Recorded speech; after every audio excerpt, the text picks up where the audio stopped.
Welcome. My name is Kelly Riordan. I'm a classical musician turned creative entrepreneur, and this is the best platform for musicians that are looking to shape their career by thinking outside the box.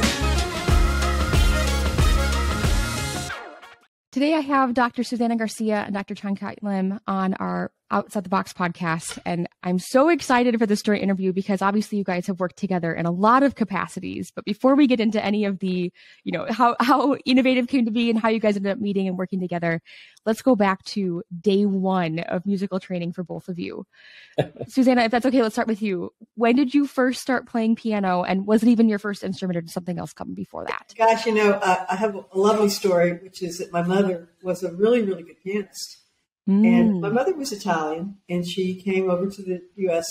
After World War II. She met my father. He was in the military, U.S. military, and they married, and she came to the U.S. And the first piece of furniture, he always loved to tell the story, the first piece of furniture he bought was a piano. Oh, my gosh. And so she didn't come right away. There was a period of delay, before she could actually get papers to her. But the first piece of furniture he says he got was a piano because he loved her playing. And I loved her playing too. And she played a lot, especially when I was very, very young. And she had a lot of recordings. And I grew up listening to Rubinstein and Horowitz and mainly Rubinstein playing Chopin because that's what she really loved. So I always really, really loved playing piano. And she kind of was my first teacher in a way. She showed me some stuff, mostly technical exercises, which I attribute my really good finger work to. And but then I started lessons at my school, my parochial school, when I was 6. And I had a nun teacher who seemed like she was 1,000 years old. And she probably was not much older than I am now. But anyway, I had lessons with her all through high school. Wow. Then I went, to university, and here I am. That's awesome. I think, Kiat, I saw a wonderful interview last night from Louisiana when you were, I think you were awarded a prestigious professor award a couple years ago. And there's this wonderful story of you and your mom dancing in the living room. Is that how you got started? Was just hearing music from your mom too?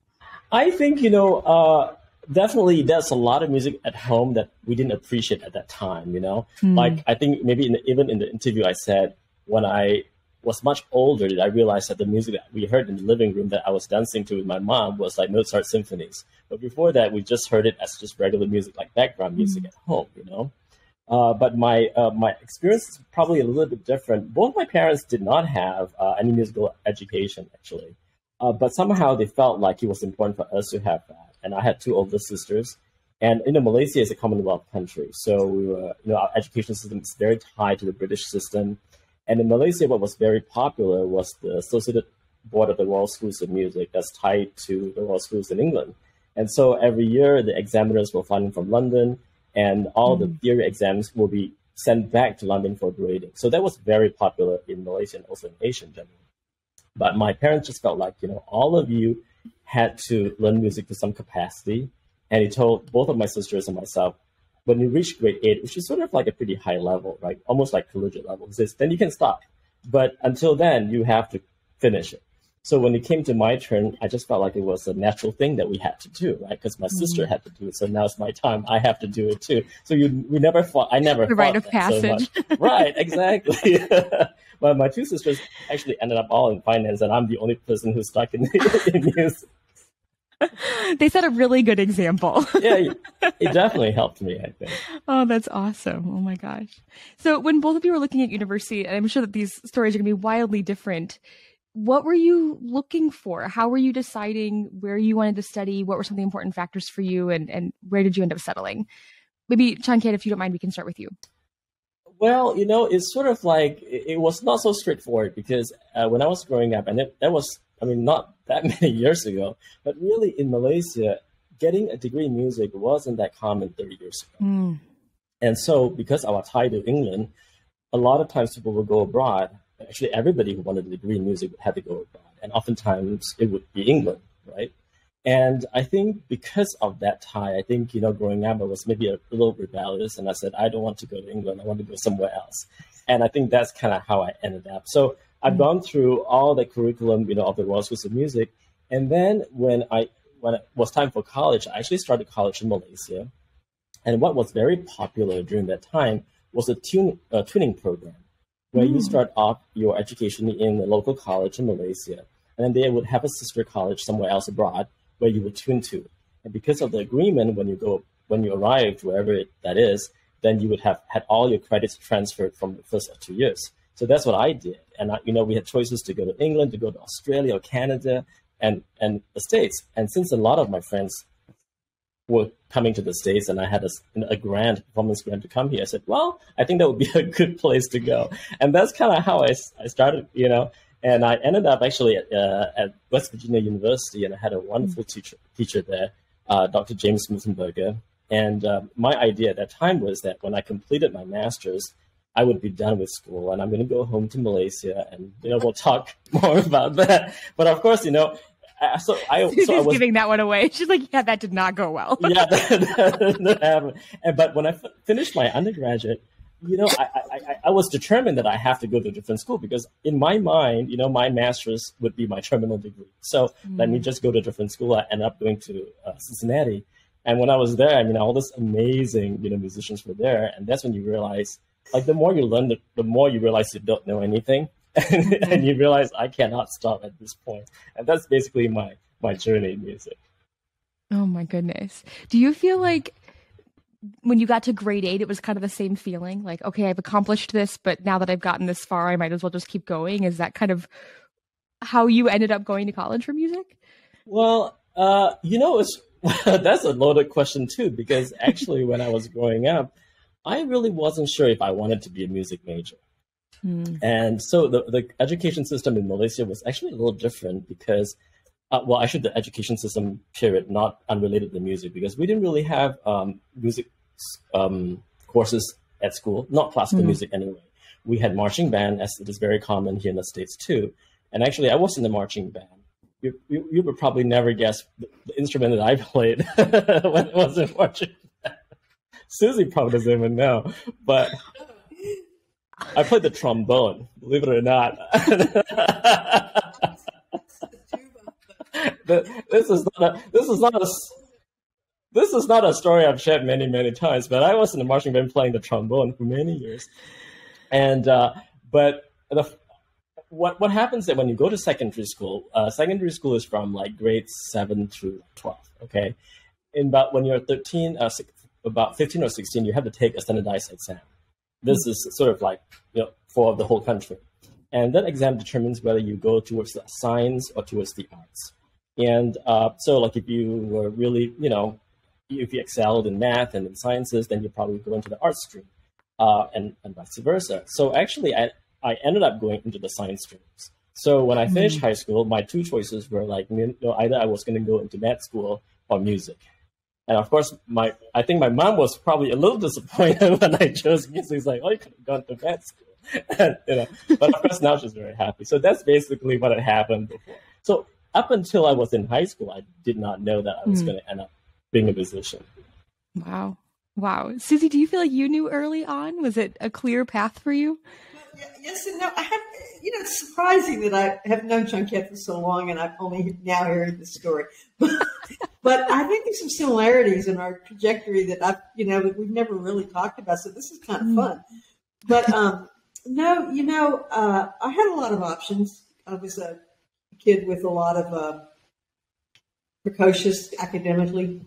I did well in school, and when I was college age, I had options, and it was very, very difficult for me to decide on anything. And I come from a medical family. My father was a medical doctor, and he was a Mexican immigrant, and 7 of his 8 siblings became medical doctors. Wow. Which is an amazing statistic, just an amazing for any family, let alone overcoming all of those challenges. Oh my goodness. Let alone an immigrant family coming to South Texas in the era that they did. But that is spectacular. Financially, there was a lot of push on me to go to medical school. That was something that they wanted, and that would have been achievable because I was excellent with science and math. But I was also liked a lot of things. I thought about photography. I used to be quite an avid photographer. I had a subscription to a local dark room where I could go and develop my own film and do my own black and white photography. I mean, I was serious. And I had many, many interests. And so the first year, and I also graduated from high school when I was 16. I had just turned 16. I did high school very quickly, and we don't need to get into all of that. But my parents wouldn't let me leave home to go to college because I was 16. And so I started at a local community college, which turned out, luckily, to have a really fine music program. I had fantastic teachers there. I had good teaching there that when I went to grad school at the University of Texas, eventually, without even trying, I passed all my diagnostics. I mean, that's my background at that undergraduate experience was really quite solid. So, but I didn't major in music my first year. I did some kind of general course deal. And then I just, and I took piano, but I just got hooked. I was just hooked. And I was really, truly hooked as a child, I was hooked. But I didn't think about it as a career. And it would not have been something that my mother was very happy with it, but my father was not very happy with that choice because he was a doctor. He wanted me to be a doctor. Why wouldn't you want to be a doctor? What I'm hearing is in a parallel universe, you guys could have ended up working together as well, just in the medical field, which would have been wild. Anyway, so I went, that was kind of my story. When I went to grad school, master's program at the University of Texas. When I finished, I was done. School, that was it. No more school for me. I was completely exhausted from everything, And so I didn't go immediately into a doctoral program. I was living in Austin, which is a great town, especially in the 70s when I was living there. And I had a private studio, but I spent a lot of time doing collaborative playing at the university because there was a tremendous need for pianists. It's a great big music school, and students need people to play their recitals. And I made a good part of my living, a substantial part of my living was collaborative playing. And I did that I think I was out of school for about 5 years. And then one day I said to myself, gosh, here I am with one of the best music schools in the country with all these fantastic piano teachers. I think I'll just sign up for some lessons. It was just lessons. I mean, I had I wasn't going to go back to school. I just thought I'll take some lessons, So I did. And within the year, I was in the doctoral program. Wow. And so it seems like you were both playing a lot immediately following your education. And at the same time, I'm seeing, as reading your biographies, I'm seeing degrees in pedagogy. So how did that transition come to be about? And, Chan, I'm thinking about you specifically, like you come here for piano performance, you're going to, major as a music performance major, and now you're working more in pedagogy and in teaching. At what point did you start to find an interest in that or want to maybe make a little bit of a pivot in your education?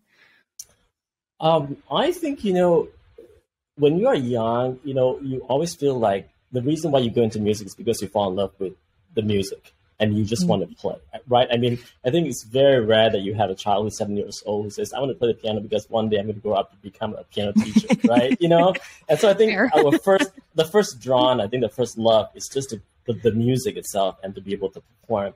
And I think I kind of realized early on that I think, I wanted always to have my own music school. So, when I had this idea that I was going to go back after my master's was to open a school of music in Malaysia, which was common, but not that common, right, at that time. And so my idea was that I want to also hone my skills in pedagogy. So as an undergraduate, even though my degree was in performance, I actually took all the pedagogy courses for pedagogy degree too. And then when I did my master's, I did the same thing, even though at the college conservatory, it was basically a conservatory where, there was no performance pedagogy degree. I took all the pedagogy courses that available. And eventually when I did my doctorate, we had a cognate, like everybody had to do a minor, and I chose pedagogy. I think at that point I realized that if I wanted to have a job, it's always to have more skills than to have less skills, right? But today I feel like I'm equally passionate in both things. But, but definitely I'm not thinking that one is more important than the other, because I see value, and that's an artistry in both. Yeah. Well, and it seems like you both are active in performance and pedagogy. Mm-hmm. So, Susie, what does that balance look like for you right now? And I guess important disclaimer too, like Susie's also celebrating her retirement right now, pretty recently from University of Louisiana. Yeah, well, I would say, I think that's really true. You don't, most of the times you don't go into music because you think, gee, I want to teach piano. I mean, I think maybe now you do. I think there are more people that would say that now. They go to music school thinking that they're going to open a business, a studio. They're thinking like that. But that was not, Kiat and I are about 20 years apart in age. And that was definitely not part of the thinking when I was a student. Everything that you learned in a school of music was geared towards performance. There were no music business degrees. There were no jazz studies program. And jazz studies, that was just like radical, There were no, you could get a degree in theory, of course, but it was all oriented towards academic music. And for pianists, it was all performance-based. And yes, there were pedagogy courses, but there were no pedagogy degrees until, I don't remember when the first pedagogy degree happened, but it was not when I started school. It was after. And so, but I did get a pedagogy master's. So they must have been happening by the time I went to the master's program, which would have been, I don't remember, I'm too old. No, it would have been in maybe 1976 is I think when I started the master's program. So pedagogy was a fairly new discipline. And the reason I did a pedagogy master's was because I found myself interested in teaching. Through teaching, through just the students that I had, I realized that I wasn't very good at it. I actually think I'm quite a natural teacher, but I started, I was really lousy. So I did the pedagogy master's, and then I taught for a long time, and then I also continued to perform. And then when I did the doctorate, I did the performance doctorate because for what Kiat said, I wanted to have more marketability if I wanted to get a university teaching job, which I wasn't sure I wanted. Mm-hmm. And I wasn't sure I would be able to get one. They're few and far between, right? So, that was a kind of a decision that I made, long-term employment prospects. So I did. I got hired right out of school. Mm-hmm. I didn't look for a job very long. I got two interviews. One was a total mismatch. The other was the University of Louisiana, which became my home for the next 31 years. It's a great place for me to work for lots of reasons. But one reason, to get back to your question about the balance, one thing that is lovely about the University of Louisiana is they don't try to control your research agenda as long as you are productive. They don't care how you're being productive. If you want to be productive as a performer or as a scholar, as a pedagogy person, whatever it is that is natural for you, they support it. You don't get penalized. Some schools, pedagogy is not the same as performance and, all that. But University of Louisiana was not like that at all. It allowed you to take any kind of digression in the road that you felt like taking. And I've always had that. I've always had, I'm really interested in this right now. So let me do this for a while. Oh, I'm really interested in this over here right now. Let me do this for a while. And whatever I wanted to do, as long as I was bringing some recognition to the university and I was well respected for my efforts, that was supported. So I could perform. I perform and still perform regularly with a duo pianist. And I've been doing that and other kinds of, I mostly do chamber music and two piano music now, but I do a lot of it. And then I have eNovativePiano, which came late in my career. And the pedagogy work I've done, all of that. So I think it was facilitated by a good work environment, which I'm very grateful for. I don't think everybody has that. Well, and especially to have that in your first job placement. I mean, that's an incredible feat. And it's such a good feeling to have that home base where you have the latitude to be productive in these things. I mean, we're talking about eNovative, which we're going to get to in a second too, because I want to tell a little bit more of how that all came to be. But this focus for you all feels like this wonderful, perfect marriage of your background and your passion for pedagogy. And then also, as I'm hearing Kiat talk about, your journey of actually wanting to have a business back home, building this online business that you can support students worldwide. I mean, what an incredible blessing and an incredible place to be. I'm totally getting ahead of myself. But Kiat, for you, the balance, you seem to travel a lot for performing, especially in non-COVID times and all that great stuff. How do you balance all of this, everything that you have on your plate? I think it's something that I'm constantly working on. I'm not even sure that I have mastered it, And I think, I would never be accused of being a very good balancer in my schedule. So it's something that I'm still working on. But I think because, I have a lot of freedom in terms of my schedule, sometimes you tend to overwork and stretch yourself too thin. And this is something that, as I'm older, and you realize that, physically you're not as able, you have to kind of pick and choose and prioritize. I remember when I first came, my first year of my employment at the University of Louisiana, I think I played 10 recitals, and that was really remarkable when I think about it. I mean, it would be very hard for me to do that today. And I remember that I would go back to visit my family, and then I would sometimes, because I want to stretch my time as much as possible, I would arrive in Lafayette. I would change at the airport and take a taxi to my first class. I mean, the kind of crazy stuff that I would do, right? That I would never do. Yeah. I mean, today I'd be thinking, my gosh, the jet lag, I need like a week before I can recover from my jet lag, right? But when you're young, you can do all these crazy things. And I think possibly, during that time, I was doing it in such a way that I was probably also maybe straining myself, right? But I think now my idea is that I like to do something that fulfills me, whatever that is that's fulfilling to me, right? So sometimes it's pedagogy, but sometimes it's performing. But I would say that the balance of the two is very important to me. If I don't perform and I just work on teaching alone, I feel like a part of me is missing something. I feel a certain void in me, and I feel like I just need to do both. And as long as I'm doing two things and doing works that I feel that's meaningful to me, I think that's where I find my balance these days. Where in these moments where it is challenging, where, you feel like you have to push through a little bit, or the balance is off, or maybe you are straining yourself, when you start to feel that burnout creeping in, or that exhaustion. I don't know what you're talking about. Burnout.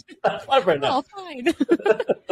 How do you guys find that motivation? I mean, you both have had these, very multi-passionate, successful careers. There are low moments, of course. And when you're in those low moments where you're not feeling as motivated, or it feels like the balance has maybe gotten a little out of whack, how do you keep going, and where do you find that passion for yourself again?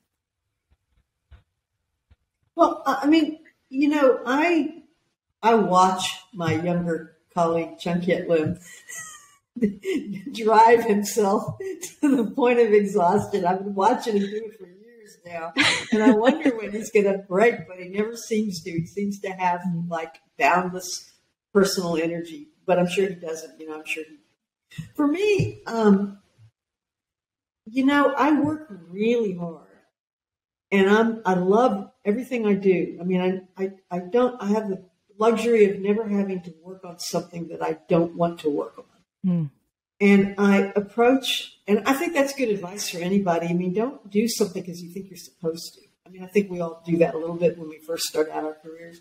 But really, ultimately, those things don't bring you joy, and those things aren't going to sustain you through your whole career, So I also really do have a physical limit.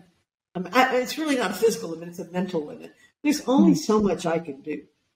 And then I just shut down. So when I feel myself getting to that limit, and it's daily, and I feel it every day. And as I get older, I feel it earlier in the day. I just stop. I mean, there's just only so much I can do. I cannot drive myself beyond that point because the work quality will not be very good. Mm-hmm. So I think I'm pretty good. I can't say I'm A+ on, sometimes I say yes to things I should say no to for time reasons, because it's something I really want, something I really want to do. So I say yes, or something that feels important or gratifying, and say yes, and I end up with too much.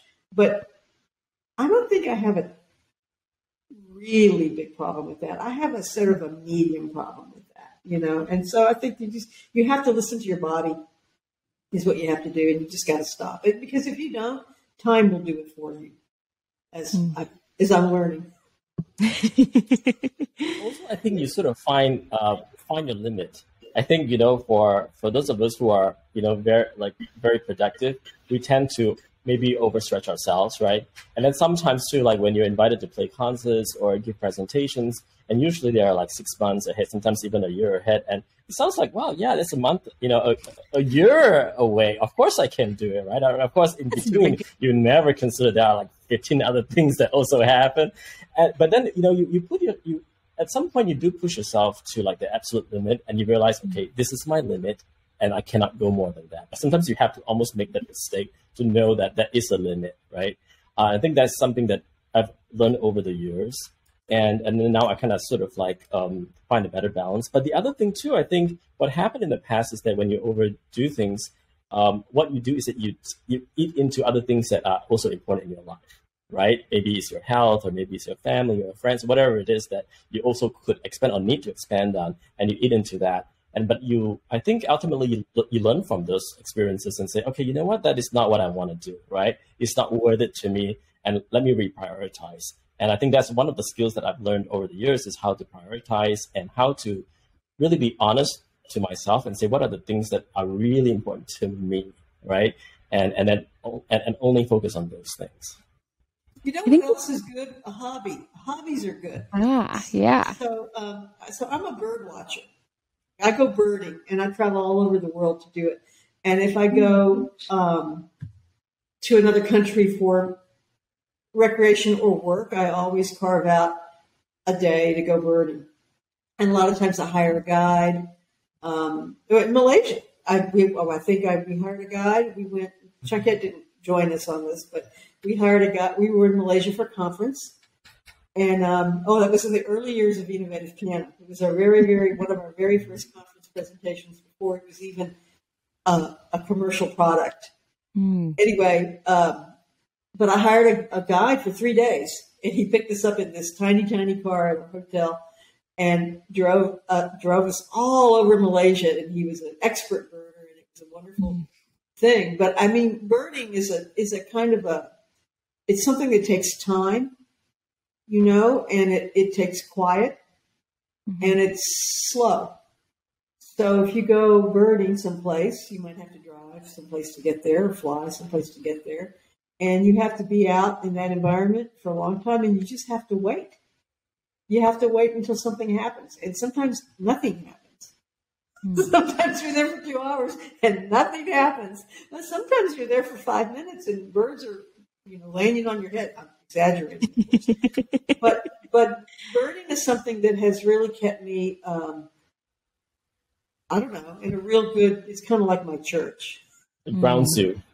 Yeah.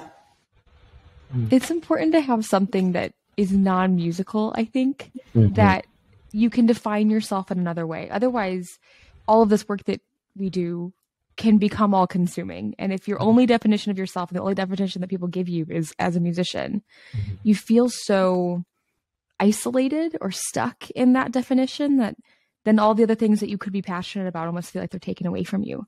And that's hard. I think it's hard to find that balance. No, I think you're... Yeah. Please go ahead. No, I was going to say you're absolutely right, because I feel that too. Because during the time of the pandemic, like when you were not able to perform as much as you did, I mean, if that was the only definition of yourself, right, that would be really difficult. And also, as athletes, as musicians, that is also a time where you are not able to do the things that you could do when you're younger anymore, right? Like technically or whatever, right? I mean, that's a limit and that's a peak to everything. And so it's also important to like redefine what successful is to you, right? Yeah, but I think that's something that maybe as terrible as the pandemic is to many of us, I mean, what it did afford us was that time to think and I feel reassess and to recollect and to slow down, right? I think that was sort of like a gift in that sense.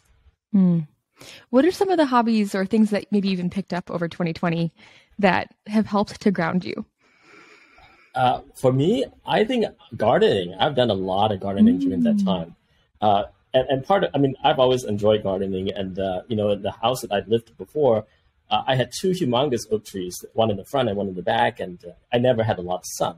So a lot of things that I imagined I wanted to create, I was not able to create. And so right before the pandemic, I think it was maybe close to a year before the pandemic, I moved to a different house that I had a lot of sun and I was able to do a lot of things, but I didn't have time for it. So during the pandemic, actually what happened was that was like the perfect opportunity. And also, during that time when things were slowly opening up, the nursery was one of the few places that you can go to where you didn't feel like you were like next to everybody else, right? You're like out in the open and people are just so far away. And I just found myself going to the nursery over and over and over, like as a way to get out of the house, Yeah. And during that time, I really built like a garden that I really enjoy. So I think that has kept me going.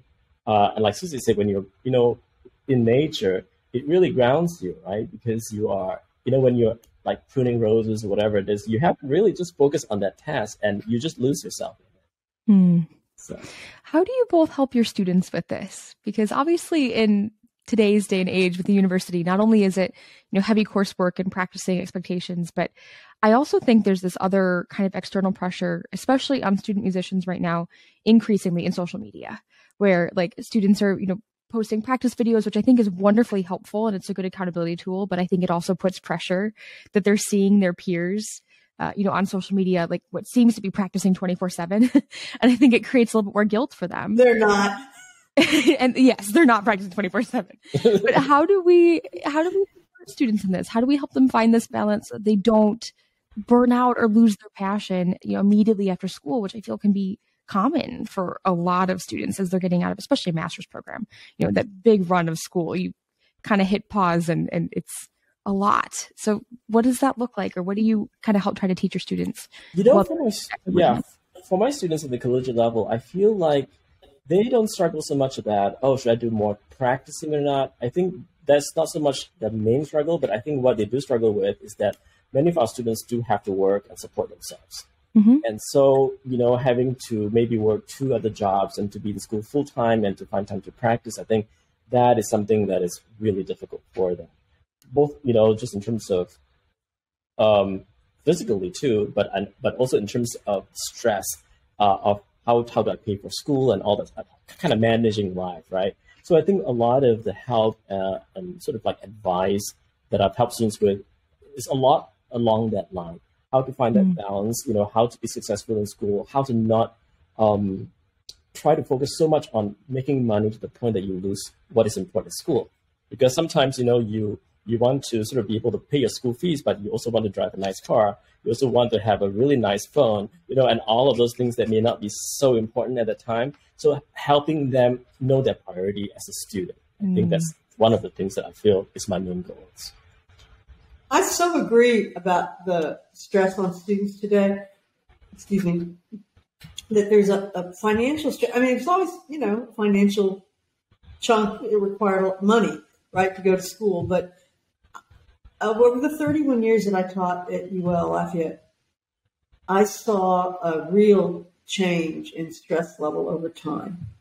And as I left my job, I had always planned to retire when I turned 65. That was always a part of my plan. I didn't retire because of any unhappiness with my job or my teaching. But I could feel in the last 4 or 5 years the stress level on my students, financial, emotional, mental health issues, jobs. Some of them had children to support. Some of them were, caring for an elderly grandparent. So, I mean, the situations were varied and kind of wild, you know. But I felt in the last few years that my emotional resources to guide them and to help them navigate this time were wearing out. And that was one of the things that really supported my decision to retire when I did. But like Kiat, a lot of our time is spent guiding students through life. And so many of them don't have good life skills. Mm-hmm. And really, I'm going to say that so many of them don't have strong relationships at home with their parents. These are college-age students, right? With their parents, and they kind of found an adult they can talk to. Mm-hmm. And their piano teacher is often the adult they can talk to. And they talk to you, and they talk, and they talk, and they talk. And while you may ask yourself, well, is this really my job? You know, is this part of what it means to be a teacher? I mean, I think it is part of what it guiding the whole person is part of what it means to be a teacher. But it's tough, and it wears you down. And I was finally at a point where I just recognized that I couldn't keep it up just for my own well-being. It did not change the point at which I chose to retire, but I could see it happening. So yeah, the students, it's a tough, and the other stress on them now is that they're incurring all this debt and they're not sure what lies out in front of them. And I know this is the point of your podcast, right? Yes, that's exactly why we're here. how to turn these people to teach them an entrepreneurial mindset. And they don't have one going in, but you sure want them to have one going out. You know, So I think that's the thing. They incur debt, and then they don't have anything, no plan for, economic success once they leave school. And it's something that the schools, I mean, we're all working to solve. I think universities are recognizing this problem, and we're trying to figure out how to piece that together. But sometimes it means curriculum shifts. We're going to try to address this as a holistic issue and give it a full answer. I know several universities that are implementing, life after college kind of type courses for musicians, or trying to put in place more music business and entrepreneurship. But these are skills that are also hard to teach, and not all professors also have the entrepreneurial side themselves to share that from. So what's so cool about what you guys have is that you have a business together outside of your education, your pedagogy, that of course you're able to share more of that entrepreneurial mindset and what it takes to make that happen. Yeah. How did both of you always want to be an entrepreneur outside of your education and teaching? I mean, well, I guess Kiat, the answer was yes. You wanted to go start a school. I think yes for me. I think as I mentioned earlier, all three, my two sisters and myself, we all had to learn how to play the piano, and actually eventually I learned the violin as well. But when my sisters finished, grade 8, they said, "Oh no, we are done with this." And both my sisters actually went into finance. And I think they probably were really good guides to some extent. They really kind of taught me some things, because I think so much of that kind of knowledge, financial knowledge, you learn at home too. Like, for example, if you have, in a family of business, right, owners, you grew up with a particular type of mindset. And I did not, because both my parents were teachers. But I think through my sisters, I kind of gained that. And I think that was something that I had wanted to do. But I would say that I never envisioned that it would be eNovativePiano, right? I envisioned it to be something that maybe was more traditional, like a music school, that I would run it a particular way, and to have a certain type of curriculum, that I had in mind to kind of produce a student that I wanted to produce, but maybe not eNovativePiano. But I think also to that, I would say that maybe because the things that we had access to growing up was not something that would have supported eNovativePiano. Like, eNovativePiano is almost like an e-text, right? But e-text didn't even come about until, I don't know, like maybe 2000 or something like that. Like through Kindle and that kind of stuff, right? So before that, that was not even a common thing that you would think, oh, let's do that. So I think it was actually the time they were in, and the need and the certain urgency from ourselves, that sort of like, it was like the perfect storm in a way that created eNovativePiano. Well, it seemed like it was very organic. Susie, you shook your head violently. No, I was not ever going to set out to be an entrepreneur. But I remember a story that you had told me when we talked previously about that you just started recording material to help your students, and then all of a sudden it was in demand. That seems to be how all this came about, correct? Well, in fact, that was the presentation that we did in Malaysia. Was about how you could use video. And this is just going to sound so simplistic, but it was radical. How you could use video. You could make your instruction much more effective if you made a video. And in the group piano setting, where the students are at their own keyboards, right, in a lab, and they don't ever see your hands, right? Because who had a webcam back then? Nobody had this stuff. So if you're trying to teach it a nice technique, or you wanted to keep your group piano students from looking like like all frozen with body all tight and frozen up, you just little Frankenstein fingers, yeah. Right? Well, what better way than video? So we made all these little videos. Just do it this way, do it that way. And they were popular with the students, and we thought, well, we were seeing results in the classroom. I think, basically it was like fulfilling a need that was there, right? I think we recognized that there was this need that we had in our own teaching, because that's also one of the points where you really have to kind of be honest with yourself and saying, are you really being effective? And what is it that the students need that you are not able to provide them, right? Or what are the things that you've been doing that are not effective anymore? And I think that sort of like very honest assessment was really the first step. And like what Susie said, one of the things that we realized very, very quickly was that we didn't have enough like reinforcement, we didn't have enough modeling. That was so important. And we both always say like that in terms of the principles of learning how to play the piano, that probably would not change that much. Like we're not radically changing how to play the piano, but the process of delivery, I think, is the thing that is so dynamic and so exciting. And to be able to sort of have this multimedia component that really strengthened, right, learning. And I think that's basically what came about through that. So you go to this conference. I was just going to say that after we made these videos, we realized, oh, gosh, we can develop oral skills this way. We can develop, play by ear.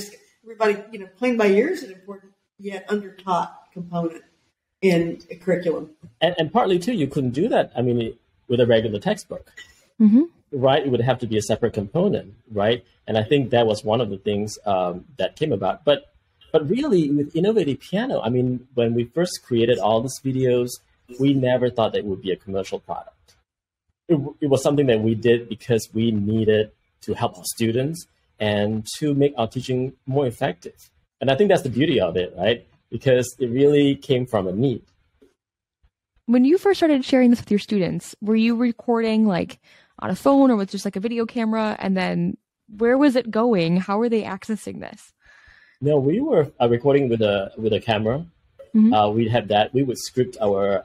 In fact, the first presentation that we did at the ESME conference in Malaysia was on web-based videos, and I think we showed like 6 videos or something like that, and we thought that it was so dynamic at that time, But really, we had to learn how to edit videos and all those things that were really not not a common skill, right? This was like 15, 20 years ago. So I think that was the beginning of it. But we used a regular camera, I think, right? We used, and you have to remember that not even sure we had phones that had cameras that had video editing capabilities. So no, none of that, right? We used a consumer-based camera on a tripod. We had an external one. We knew enough that we needed to have a better mic. We knew that. And I used an Adobe product for video editing. And we did, we started, I'm not even sure. No, actually I didn't. Media player. We had a media player. Windows Media Player. Oh, yeah. That's it was Windows Movie Maker is what it was called. Oh, the that was software itself to edit videos. Windows Media Player played the videos, but Windows Movie, they don't even support it anymore. It was so frustrating. Kelly, are you even familiar with that?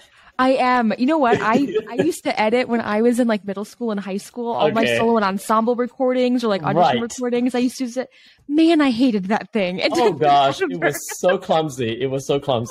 But at the same time, it was amazing. It's only clumsy looking back at it now, But anyway, so we did everything ourselves. We scripted, we set up the truck, we created the shots, we wrote the script, we tried to keep it under 2 minutes, we recorded it, we saved it onto my computer hard drive. And then we had a format to it, just like every sitcom, that's a little format to how it was done. So we had a little format that would follow for all the videos. And that's how it started. This video, blah, blah, blah. And then we'd have how to do it, and then the don'ts. Don't do this. Do's and the don'ts, yeah. And then they were delivered through the the learning management system of the university, which at the time, our school used Blackboard. So we didn't have any problem delivering it to the students. Because there weren't a lot of teachers using videos, period. I mean, even outside of music. Like, this is... At all. It was not common at all. Right. It was not common at all. And now, I mean, I would still say what's not common that we still do, that we do probably really well, is we have a curriculum. I mean, it's like an organized curriculum, a sequenced curriculum that's step by step. You can find a million videos online, but you can't find a curriculum. Right. And when you're supporting your students in this way, do you find, and I'm sure the answer is going to be yes, but have you found that they progress faster? I mean, of course, they've got better technique and all those wonderful things, but they have to be learning so much faster because they can watch that back and apply it and watch it again and apply it. And I think yes, the answer is yes, absolutely. But I think it is not only the video. I think it's the combination of everything. I think what eNovativePiano has done, and I would say for both of us, is that it has really changed the way we both taught. We had to rethink what worked, what did not work. We had to think about sequencing. We had to think about what goes together. We have to think about complementary skills. And all of those things, I think, completely changed the way we thought of curriculum and the way we approach things. Or evaluate how we thought about technique, for example. There were so many things that we really kind of learned from each other too, right? That changed the way we taught. And I think that collectively was what made it really effective. I think it's the fact that we had a curriculum. It's the fact that we have all this modeling, both visual and also audio. The fact that we have a multimedia curriculum whereby all the skills are reinforced in so many different medium. Like, if you're learning to play chords, you're seeing the chords on the notation, you're hearing the chords, you're playing the chords, you're watching how to play chords. And I think it's all that together that made it so powerful. We can really wrap the curriculum around, the concept. So like if we're teaching about chords, everything he said, but we can also improvise with chords. We can play repertoire with chords. We can, play lead sheets with chords that you're studying. So we don't teach one thing. We teach every skill set that you can imagine. We teach, and then the teacher can customize their own curriculum based on what their needs are. So again, this whole effort was seeing a need, seeing our student, trying to solve problems our students had. And, piano proficiency, these are kids that aren't pianists. And they have to become, as you know, because you probably took these courses when you were in school. I luckily passed out. That was fantastic. I had a wonderful piano teacher from age 5 through high school. So I was in the clear on that one. Right. I'm sure you heard your fellow students complain about how hard piano vehemently, yes. And that's the other thing too. One of the first things that we did, with eNovativePiano, was that we were catering to this particular population of students who are learning piano as a secondary instrument, right? And so much of this was governed by, of what is taught was governed by, okay, when you finish your, your curriculum of piano in college, you have to learn A, B, C, D, E, F, G. But there was not a curriculum to be able to take them there in such a short amount of time.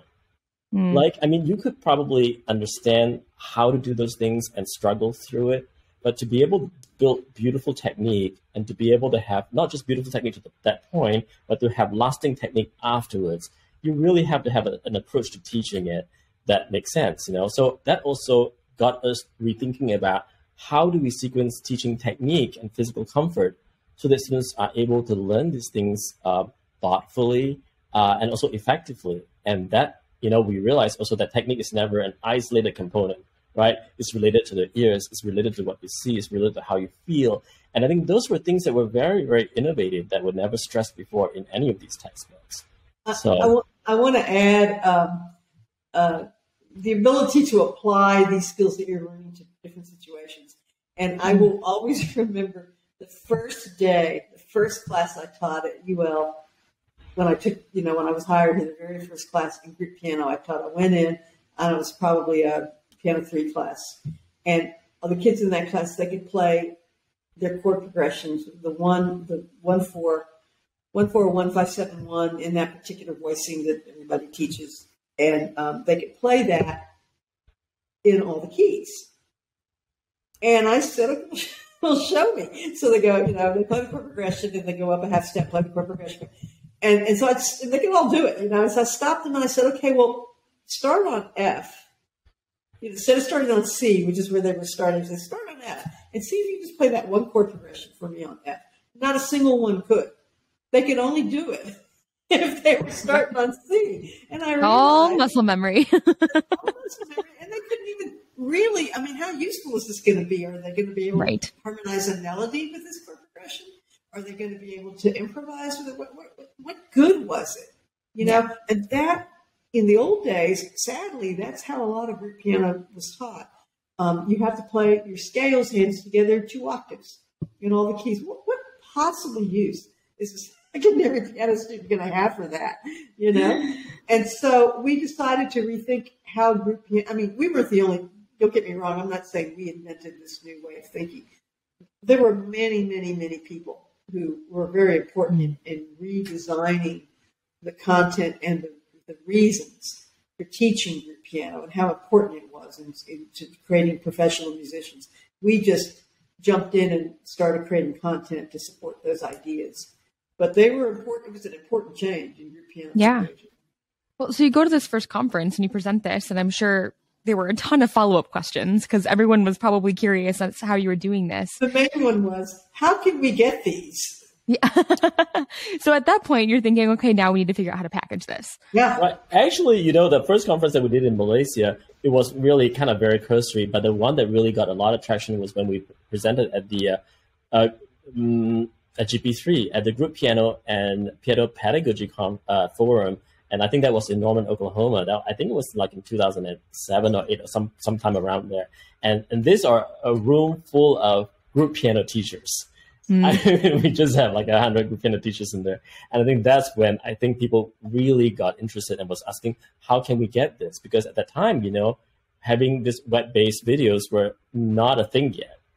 Well, and also not a thing was online businesses. If we're talking about 2007, 2008, also selling online and producing something that can be consumed online is still in its early stages. So how are you guys problem solving this? Like, how are you delivering the product to other teachers and other programs? What did that look like? I think, we were, in many ways, we're learning as we went along because neither of us are programmers, neither of us were thinking of marketing into a commercial product. And so I think all of that was very exciting to us, but we were also learning because we didn't actually have a model for something like this. In terms of business model, there was not a subscription content delivery model for a textbook that was available. Even today, that's not that common, right? But definitely during that time, it was not a thing, like you said. And so we were just learning as we went along. But, some of the early videos we had were on our course management software at the university. So we saw that how, our videos were all online. And we wanted a platform that was online. We knew that because we wanted to be able to house all the multimedia stuff that we had. Because we had all those audio files and all those videos and all those play-along files. All those things we wanted to be in one place, like a one-stop shop. And that was one of the sort of like the beginnings of Enovative Piano. Well, we also found, we really didn't know what we were doing. I think that's why the times are better now for young entrepreneurs because they get a lot more mentoring. We were just shooting in the dark. But we met with a local web design company in Lafayette, Louisiana, where we are. Firefly, it was called Firefly Digital Solutions, I think, at the time, but now it's rebranded itself as Firefly Marketing. And they didn't have a clue either. So it was baby steps for a long time, and they designed a custom platform for us. And it took, it was a lot of trial and error. We had a wonderful, series of programmers, and eventually we got something up and running. And then we did a redesign of the website right in the middle of COVID. 2000, we launched a new website. Yeah, like the 2.0, so to speak. Yeah, in the middle of 2000. I mean, it was. We were testing it when COVID hit. And then, we were still, it wasn't launched as commercially until after COVID, as I recall. But in any case, Firefly did that work with us, and they grew with us. And they, we gave them fits, I'm sure, because we kept saying, no, that's not right. But we didn't know what right was. We didn't know what to tell them. And of course, with, I learned about programmers, they'll do whatever you want. You just have to tell them. But if you don't know what you want, it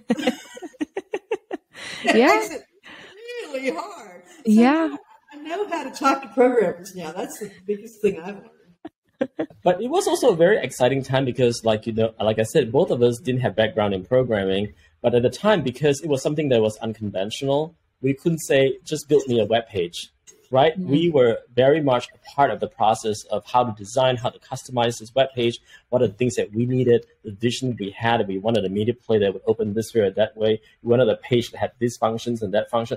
All those things were all brand new, But it was also exciting because it was really almost like creating something from scratch and coming and seeing your vision come to life, really, right? Mm-hmm. But being in that room with all the programmers and discussing what you want and understanding their perspective as a programmer and finding a way to sort of like mesh the two. I mean, that was also very exciting for me because, we learned Susie and I'm sure Susie agree, we learned so many things that we never thought we'd learn as pianists or teachers, right?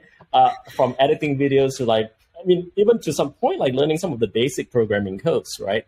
Because sometimes we will build every single page on eNovativePiano. While we may have all these custom tools to help us build those pages, we build every single page that you see on eNovativePiano. So that also took some understanding and skills. So, I think we're both very proud of that we're able to do that.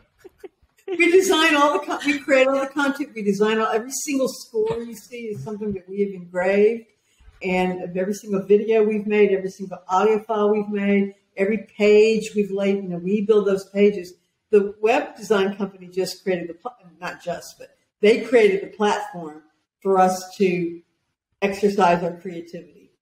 But there's probably over 700 lessons on eNovativePiano now, and we've created each one of them, and I'm still error correcting sometimes. I still find the odd misspelled word every now and then.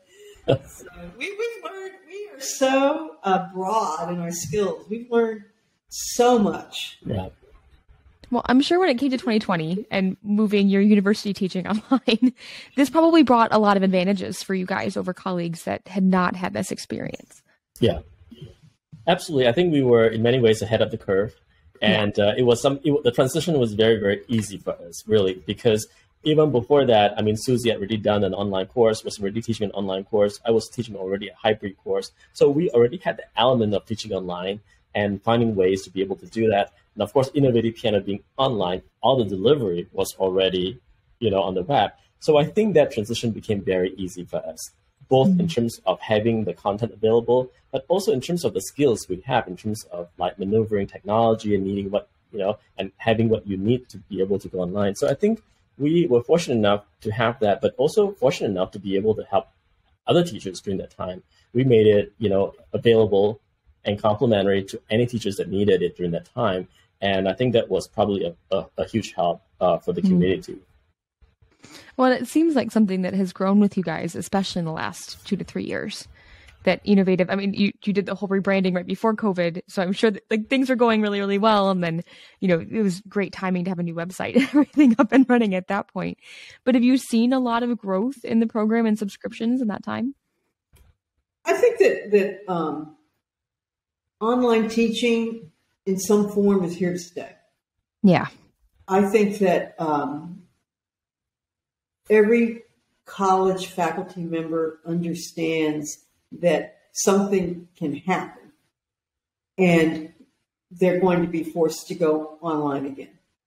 I think that it would be folly to think that those days are over and you can just go back to your normal classroom teaching routine. So I think that is a realization that we have had. I think that has helped our growth. But I think ultimately what helps our growth is that, and this is going to sound like an ad, and I don't mean it to sound like an ad, we have a really great product. Yeah. We have a really great product with great pedagogy and great, and a lot of thought behind it. And it's very comprehensive. And once I think people might have gone online with it because during COVID it was the only choice that they had. But once they're online, they're going to see how this is a fantastic resource for them. And it wasn't designed to be delivered as part of an online course. It was designed to be a textbook that happened to be online and that you could use it in your classroom. That's how we used it. I mean, we went to class every day. Everybody had a computer or a tablet or whatever they're going to have. In some schools, they don't even have those. They just have one teacher's, computer. Projector. Projector and a, teacher's computer. So you go in and people would log into their account and you would say, okay, we're going to be working on this. And people can work independently if they want to because not everybody has to be doing the same thing at the same time. You can break your classroom up into groups and have them all doing different things. And it really was designed for classroom use. And then bang, COVID. And then it became something that people thought about as an online tool.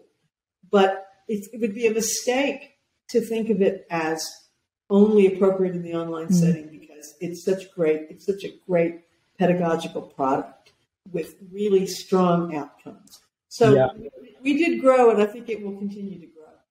And I was going to add that, eNovativePiano was published, the first version of it came out in 2009. So this was long, long before COVID ever even hit, right? But I think even at that point, we immediately, very quickly saw two groups of teachers. And I think one that saw the pedagogy of the program, not the fact that it was online, but the content itself and how things were related and how we were exploiting multimedia and how all this oral and visual reinforcement was strengthening learning. They saw that. And then there were teachers that saw that, oh, this is just a textbook that happens to be online, right? And I think those were the two groups of teachers. And I think what happened with COVID was that a lot of teachers who didn't truly subscribe to the notion of like online teaching or that things could be taught online, they had to use some of this content.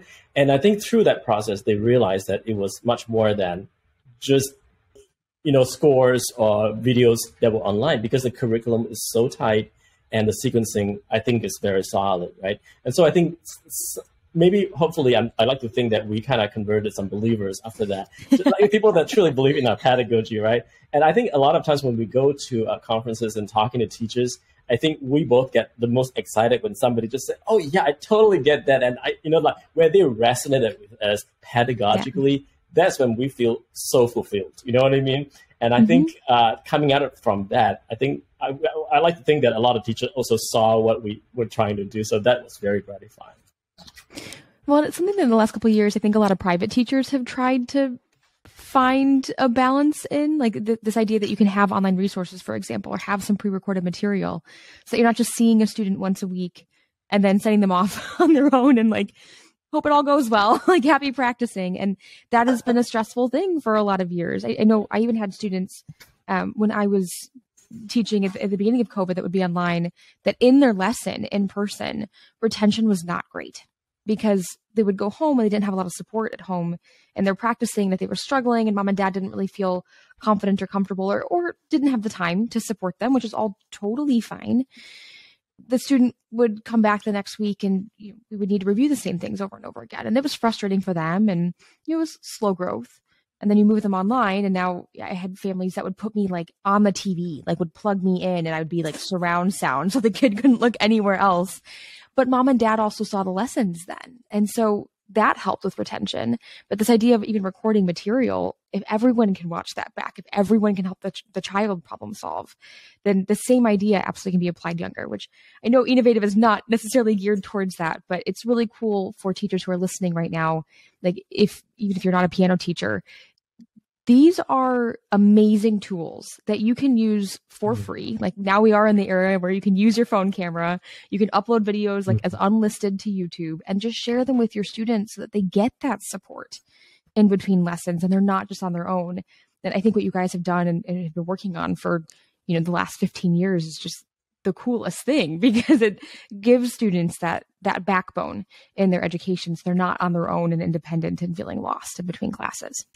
Right. And also, I think because it was designed as a textbook, we also have a lot of descriptions and instructions. And then we have different types of videos, right? We have demonstration videos where it's purely just to demonstrate a particular repertoire or how something would sound. But we also have teaching videos where we explain concepts and we show how things have to be executed, how certain technical components are supposed to look and feel, right? And so I think those are things that you can review over and over and over.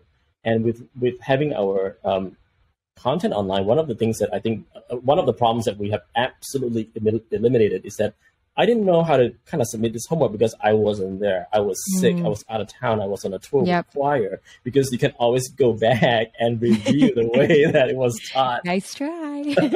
That's right. I have an anecdote. We live in a place that's very rich in regional musical styles. We live in Southwest Louisiana where we have Cajun and Zydeco musicians. This is the heart of the area of the world of these musical styles. And a lot of the members of these Cajun bands have been in Zydeco bands have been in our classes over the years. And there's a very, very famous Cajun band, Steve Riley and the Mamou Playboys, a Grammy Award-winning band. One of their members was a student in my piano class. Oh, no way. And they tour all over the world. Okay, they tour all over the world. Yeah. And this was the year of the Olympics, was in Toronto, maybe. I can't remember. It was in Canada. And they were going to be gone, and they were doing a whole tour. This guy was going to be missing, lots and lots of class. And when there would be an assignment due, because they would submit their assignments online, or he might be in class for the quiz. He always had the highest grade in the class, and he probably was never, hardly ever in class. So I said, how do you always have the highest grade? And he said, well, I have this little keyboard that I take on tour with me. And he says, I just log into eNovativePiano and I do all that, practice all the assignments, and then I make the recording and I submit it. And it was very effective for him. I mean, of course, he is highly motivated. He was already a professional musician. He was not a pianist, but he wanted piano skills.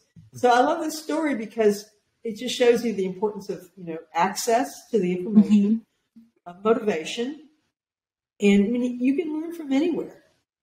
So Absolutely. If we haven't learned that in the last 3 years, I don't know what we've learned. Right. This was even before that. Yeah.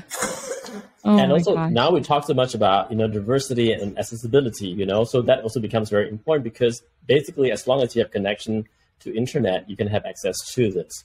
Or if you go even if you don't have it at your home, you can go to the local library. You could, there are just opportunities where you can have access to this material.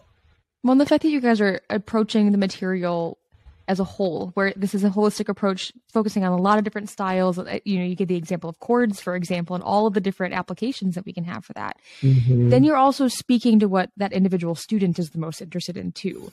You're not just trying to cram, we're taking this wonderful opportunity for diversity and equality. And now we're not just cramming them all into the same box of we're all going to play Mozart. They get to learn what they want to learn and take those skills and apply them how they want to, which is so cool.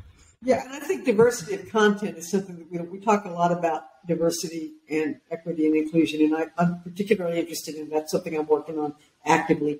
But I think an aspect of diversity is diversity of content. And I think talking about that, I think people are talking about that more and more. Bringing that content, if you're a piano teacher in a private studio, for example, and all you're teaching is classical music, and I love classical music, don't get me wrong. That's what I want to play. But if that's all you've got to offer, you're really not paying attention to the market, or to people's needs. So I think Innovative Piano gives you an ability, even if you have never taught improvisation or reading a lead sheet. Maybe you've never taught those things and you don't feel comfortable doing it. But if you're using Innovative Piano as your content, you can actually do those things. Yeah. Because Innovative Piano will set up the whole curriculum for you and guide you through that process. So it's a good option for people to diversify what they offer. And meeting our students where they're at is so important. I remember I saw a presentation at NAMM last summer, and I would have to go back and find the presentation information and give credit where credit is due. But they were talking about a program in a public high school where they just started a beat making class. Oh, yeah. And they had like band, orchestra, choir, and they had all, music theory and everything. And they were like, we're just going to do one semester. Let's see how it goes. And if there's some interest, then we can try to develop a little bit more. I think they said their enrollment in music at the high school level over like the course of 5 years, 3 or 4, I think it was like 3 or 4 years, like tripled because they had these classes that were interested in, interest based. And then students were in those classes and they were thinking, well, okay, now I don't want to just play electronic music and create, through Finale. Now I actually want to be able to create my own music and play it. So what instrument could I learn that would be diverse, diverse enough in genre for me to apply this and what sounds coolest? And then they were enrolled in band. I've seen that about that. I've seen what you're talking about the beat making class. But what else is also getting a lot of traction in getting numbers up is diversity of ensembles, like in South Texas, mariachi ensembles and things like that are really increasing the enrollment in public schools of kids in music classes. So the diversity of styles is really significant, I think. Yeah, absolutely. Absolutely. Well, I want to circle really quickly back to your entrepreneurial journey. In being an online entrepreneur, for each of you, what has been, we talked a lot about the things that you've learned, but what has been the most gratifying or kind of the highlight? What do you guys enjoy the most about having an online business?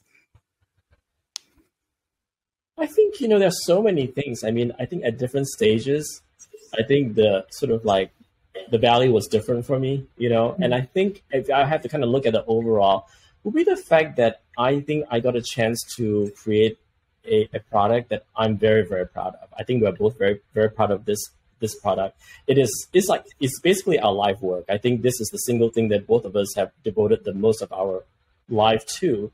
And it has really taken many, many years and a lot of revisions to get it to where it is. And we're still continuing to improve on it, right? And we'll continue to do so because as technology improves, we are also trying to be on trend and to be current.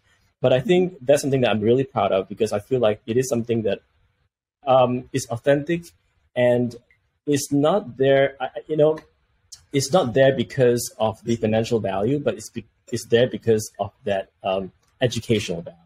I think that was something that has always come first. And so I feel that it's very, very true to who I am, And so I feel like because of that is something that, is most valuable to me. Yeah, well, there's a lot of things that I agree completely with John Kiat. I think it's maybe not a contradiction to say that it's very progressive, but it's very traditional. It's rooted in the traditional piano skills of having fine technique and having physical comfort and playing beautifully and understanding how music works. But it's also progressive in the values of what we teach and how we teach it and how we deliver it. So I'm especially proud of I think it's only possible in an online format, to tell you the truth, to marry those two. And of course, the online format allows you to completely fix things that you've gotten wrong, correct things, revise things. Oh, right. Maybe this wasn't such a good choice for this unit. Let me move it to a different unit. You can just, it's a living thing. Mm-hmm. And we contribute to that living thing every day. So that's very gratifying. But I would also say that what's been fun for me is we know all our client users, like all the teachers, because they get desk copies. So, the only way for us that's not a plug, but you could take it as well. If you're a teacher and you want a desk copy, let me know. They have to contact us to get a desk copy. And in that process, we learn about who they are, where they teach, how they teach, what kind of situation they're in, what their needs are, what their problems are, what their anxieties are, what struggles they're having with the university. And sometimes we can help them with those things. We can help them with arguments for presenting to their administration for why things need to be a certain way, or we can connect them with other teachers who might have similar issues. But I feel like I'm doing more than providing a curriculum. I feel like I'm building a community of group piano teachers, and I'm building relationships between Innovative Piano, myself and Kiat, and those people, but also between the people in those communities. So I think that's kind of something I need to know what happened. Right, and also I would add that, in talking to all those teachers, in essence, we are doing a survey, and we're constantly surveying. I mean, just in terms of making us more relevant, but also in terms of making sure that people have what they need. And in doing that, I think we play a huge role in sort of shaping, the progression of how music education is, especially in group piano teaching. And I think that's something that is huge. And I feel that, it's a privilege to be a part of that. I'm also fortunate that, Susie and I, we are very different musicians, but because of that, I think that's also why our product is good, because we are so different. And by the time it satisfies both of us, we know that, you know what I mean? We know that it's good, because we have to go through a lot of revisions of rethinking, and also sometimes questioning yourself, because we tend to, teach the way you learn. And sometimes it might not be the best way of doing something, right? And then having a really, really good sounding board, I think, is important for self-growth too. So I think that has been, very rewarding for me. That collaboration is fun. Collaboration is a wonderful thing. And it requires trust. You trust, you may be different. You may have a different way of doing things, but we trust each other, and we trust each other's opinion, and we end up better and stronger and more sophisticated as a product because we are different. So I have a good collaborator in Kiat Lim. Thank you. So many musicians try to operate in silos or feel like they have to, like, there's so much competition out in the world, or, I can't let anyone know what I'm doing until it's done and all that. But with this community that you're building, I think it's so important that we create more of this in the music industry, where we're all supporting each other and helping each other, not only so we can find collaboration, but if there's one theme that I would take away from talking with you both today, is that letting your passion lead and letting the things that you are excited about open doors for you, and just being aware when there's a door open in front of you. Absolutely. And stepping through it is so important. So I commend both of you. It's amazing to see what you've built. But it's been also just a real treat talking with both of you and getting to know you better and hearing your stories. Thank you so much, Karen. Of course. Thank you both for being here. Of course. And thank you everyone that listened in on this one today. I think it's a really, really spectacular story of how not only you each can build your own careers, but then how you can find that trust and find that community and build something together too. So thank you for sharing.